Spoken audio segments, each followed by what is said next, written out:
What's up guys, Pat here from Strictly Commerce. Today in this video we're going to be going over LTL shipment, how you can start, how to finish, and how you can turn all of this product to this. A fully wrapped pallet ready for LTL pickup. Yeah, but like... Well, you're snapping. Where were your hands? You're snapping though. Am I in shot still?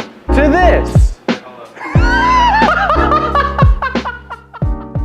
All right, today I'm going to show you guys how you can build a pallet, what goes into building the pallet, how to set it up, how to finish it, how to wrap it, how to label it, basically showing you what we do from start to finish for getting a pallet out the door. So you got your product delivered. We have all this product that we're getting ready to ship out the door. So the process that we would start with is we get a delivery in from one of our distributors. Normally I will start breaking down the pallets, figuring out, going through the invoice, making sure that everything that we got charged for was received. And then after that, I'll go upstairs, I'll go on my laptop, I'll go on our ordering sheet that we use, I'll kind of make sure the quantities are correct from what we sent in, what we got, make sure the pricing is right. Sometimes distributors will give you a discount on the invoice, so you'll have to kind of see, like maybe you bought an item for $3.15 from the distributor, but they gave you a discount, so you only paid $2.98 for it.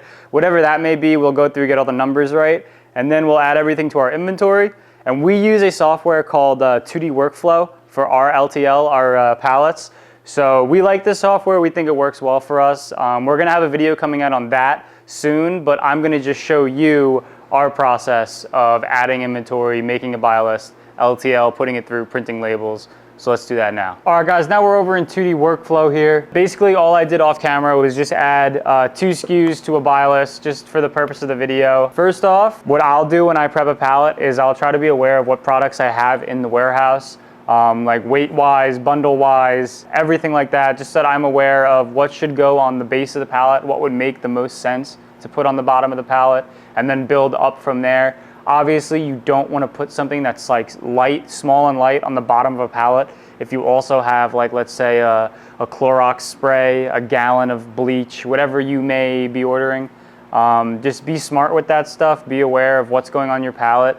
Amazon does have rules and regulations to their pallet, which we will talk about at the end of this video. So we're gonna start with, let's just, the pears, the body gel. So let's just say this expires on April 10th of 2024. We'll put that in and label will come out. We'll move over to the pallet and let's start building it. We got our pallet here. A couple things that you're gonna have to be aware of when you're shipping LTL to Amazon. So Amazon has rules when it comes to pallets.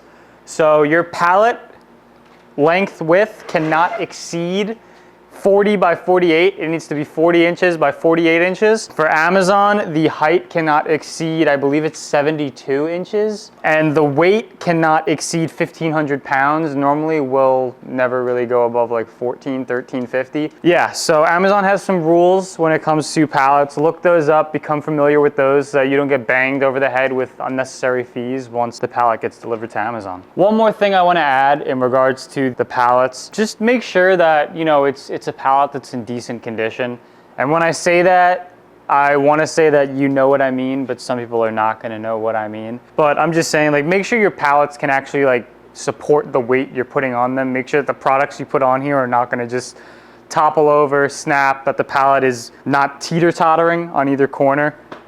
Just stuff like that, just to make sure that, you know, your stuff either A, doesn't topple over when it's in your possession, or B, doesn't topple over when it's in, you know, the carrier's possession.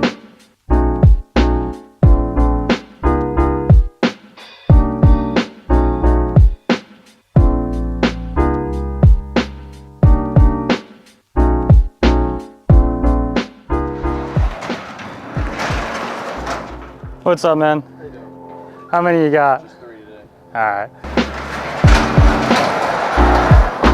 All right, so I have a decent base right now. That's kind of what I would do. I'll just prep one SKU that I want on the bottom, and then I'll just stack it up however it can go. Maybe it's like this, where not the whole pallet's complete. Maybe it's like 2 rows are taken up. Whatever it is, I'll work with it. And then eventually, you'll keep stacking, you'll keep grabbing products. You'll eventually find yourself at the 65 to 72 inch spot where you're trying to figure out what other SKUs you can throw on, if any.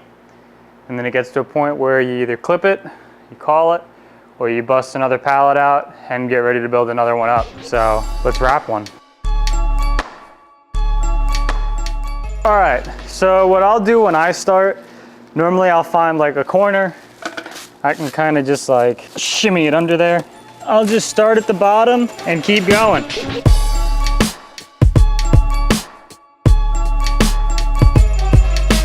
Had a little bit of a mess up there. I forgot to put my my topper on. We were just kind of like wrapping all the way up to like the very middle of the pallet, but I was wasting so much of like the shrink wrap that in my head I knew there had to have been a better solution. I think they're like heat shrink bags, but we've had them sitting here for like 8 months. So I asked Joe, let's rip them up and just use them as little toppers.